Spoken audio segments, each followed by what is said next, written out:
Let's quickly have a look at the area of a circle. So we want to know how many square units is in this space. Now what I'm going to do is I'm going to break this circle up into circle sectors. So what I'm going to do is from my center, I'm going to break this up and I'm going to cut it into, I need to start off with in 4 pieces. Something like that. Okay, let's have a go.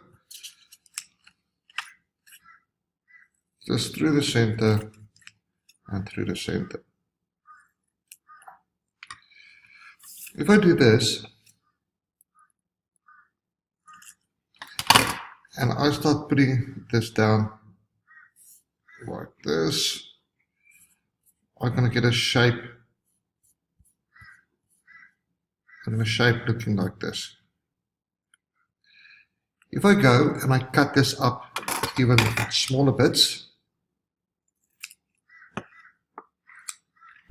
so I've cut it up into smaller bits, you can see that this shape becomes more and more like a rectangle. And I'm going to cut it even more. I've cut them and I'm placing them like this now. And you can see that this is becoming, it's looking more and more like a rectangle.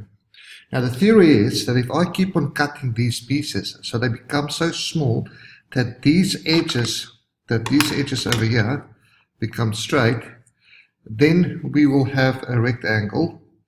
And what you need to realize is if I rearrange this was one circle, that the outside here will be the circumference of half a circle. If I take all of these pieces out, so if I put it down like that, take all the top parts, all of those there on that side will give me the circumference, half the circumference of a circle. That's the circumference, that's the circumference. Remember, this thing will become more and more like a rectangle.